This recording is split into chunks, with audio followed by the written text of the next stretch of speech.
అదేవిధంగా హైదరాబాద్ బెంగళూరు కారిడార్ని డిఫెన్స్ కారిడార్గా డిఫెన్స్లో లక్షలాది కోట్ల రూపాయల పెట్టుబడులు ఉన్నాయి. ప్రపంచ దేశాలు ఆసక్తిగా చూస్తున్నాయి. మనము మన ప్రణాళికని హైదరాబాద్ బెంగళూరు హైవేని ఒక డిఫెన్స్ కనెక్టింగ్ కారిడార్గా తీర్చిదిద్దుదాము. చదువుకున్న వాళ్ళు జిల్లాలో ఈరోజు ఎమ్మెల్యేలుగా మీరు ఎన్నికైనరు. డాక్టర్ చిన్నారెడ్డి కాదు, మధుసూదన్ రెడ్డి, పర్ణిక, ఎన్ఎం శ్రీనివాసరెడ్డి, ప్రతి శాసనసభ్యుడు, డాక్టరు, ఇంజనీరు, ప్రపంచం పట్ల అవగాహన ఉన్నవాళ్ళు ఈరోజు మన ప్రాంతంలో ప్రాతినిధ్యం వహిస్తున్నారు. అందుకే మీరు కూర్చోండి, అధికారులతో మాట్లాడండి.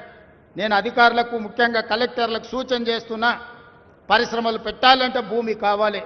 ఎక్కడెక్కడ భూమి అందుబాటులో ఉందో ఆ భూముల యొక్క అందుబాటును నాకు పంపించండి.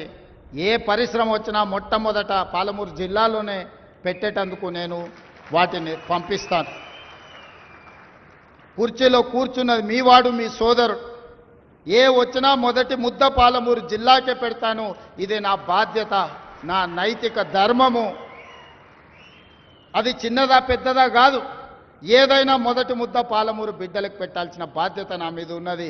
ఎవరు ఏమనుకున్నా అన్ని పాలమూరు జిల్లాకే తీసుకెళ్తున్నాడని మా మంత్రివర్గంలో మిగతా మంత్రులు అనుకున్నా పర్వాలేదు, ఖచ్చితంగా మన జిల్లాకే తెచ్చుకుంటాం. ఇవాళ మనం ఉన్నాం కాబట్టే 2 మంత్రులు, చైర్మన్లు ఇవాళ స్పోర్ట్స్కి కానీ ఇతర వాటికి మన జిల్లా నుంచి పొలిటికల్ రిప్రజెంటేషన్ దక్కింది.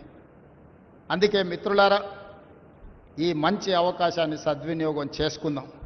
ఇప్పుడు రాజకీయాల కోసమో ఇతర కారణాల చేత అభివృద్ధిని అడ్డుకుంటే మనకు మనమే మరణ శాసనం రాసుకున్న వాళ్ళం అయితము. రాజకీయాలు వస్తూ ఉంటాయి, పోతూ ఉంటాయి, చూస్తూనే ఉండరు కదా. ఒకప్పుడు ఏ పార్టీని బతకనియేమో, ఎవరు రాజకీయం కాదు కదా, నిద్రలో కూడా శాసనసభ్యులు అవుతామన్న ఆలోచన చెయ్యొద్దు అని ఆనాడు అక్రమ కేసులు పెట్టి ఎంతమందిని జైళ్ళకు పంపించారు. ఇవాళ వాళ్ళే తన్నుకొని చేస్తున్నారు. ఒకరు కడుపులో కత్తులు పెట్టుకొని కౌగిలించుకుంటున్నారు. ఎవరు అక్కర్లేదు, వాళ్ళే పొడుచుకుంటున్నారు. విపరీతమైన అవినీతి సొమ్ము వచ్చిన తర్వాత సొమ్ముల పంపకాలలో కుటుంబ పంచాయతీలు ఇవాళ కుటుంబంలోనే ఒకరు సహించుకోలేని పరిస్థితి.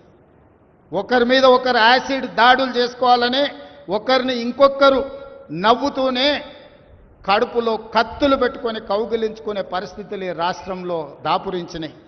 పాపం ఊరికే పోదు. పెద్దలు చెప్పిండ్రు, చేసుకున్న వాడికి చేసుకున్నంత మహానుభావ అని చెప్పిండ్రు. చేసిన పాపాలు ఎక్కడికి పోవు, ఖచ్చితంగా ఆ పాపాలు వెంటాడుతూనే ఉంటాయి. వాళ్ళు అనుభవించి తీరాల్సిందే. ఆయన వెనకాల ఈయన ఉన్నాడని, ఈయన వెనకాల ఆయన ఉన్నాడని నేను ఒక మాట చెప్పదలుచుకున్నాను.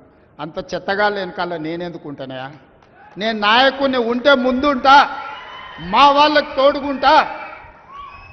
వాళ్ళ కుటుంబాలు వాళ్ళు కత్తులతో పొడుచుకొని హరీష్ రావు, సంతోష్ రావు వెనకాల రేవంత్ రెడ్డి ఉన్నాడు అని ఒకరంటే, లేదు కల్వకుంట్ల కవిత గారు వెనకాల రేవంత్ రెడ్డి ఉన్నాడని. మీరంతా దిక్కుమాలని తెలంగాణ ప్రజలు బండకేసి కొడితే మీ వెనకాల ఎవడన్నా బుద్ధున్నోడు ఉంటాడా?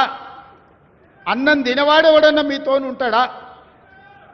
నేను ఉండేది పాలమూరు జిల్లా 4 కోట్ల తెలంగాణ ప్రజల వెనుక ఉంటా, తోడుంటా, వాళ్ళ కోసం పని చేస్తా. నాకంత సమయం లేదు ఇంత పనికిమాలతో కలిసి, లేకపోతే మీకు మీరే పంపకాలలో వచ్చిన పంచాయతీలు మీరే పొడుచుకుంటారు. మేము చూస్తే చాలు. జరుగుతున్న పరిణామాలు అందరికీ తెలుసు. దయచేసి మీ వివాదంలోకి మీ కుటుంబ పంచాయతీలను, మీ కుల పంచాయతీలను మమ్మల్ని లాగకండి. మాకెలాంటి ఆసక్తి లేదు. మిమ్మల్ని ఎప్పుడో ప్రజలు తిరస్కరించిండ్రు.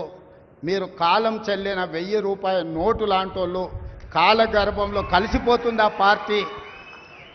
ఒకప్పుడు జనతా పార్టీ కూడా గొప్ప పేరుండే, కానీ జనతా పార్టీ కనుమరుగైంది. ఆ తర్వాత తెలుగుదేశం పార్టీ ఒక అద్భుతమైన పార్టీ, చాలామందికి అవకాశాలు కల్పించిన పార్టీ. కొంతమంది కుట్రల వల్ల ఆ పార్టీ కూడా ఈరోజు తెలంగాణలో ఒక సమస్యను ఎదుర్కొంటుంది. మరి ఇన్ని దుర్మార్గాలు చేసిన మీరు మాత్రం ఎట్లా మనుగడ సాధిస్తారు? ప్రకృతి అనేది ఉంటుంది, ఆ ప్రకృతి శిక్షిస్తుంది.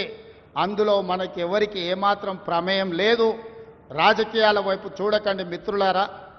పాలమూరు జిల్లాను అభివృద్ధి చేసుకుందాం. ఇరిగేషన్ అండ్ ఎడ్యుకేషనే my first priority. Irrigation and education వస్తే ఆటోమేటిక్గా ఎంప్లాయ్మెంట్ వస్తుంది.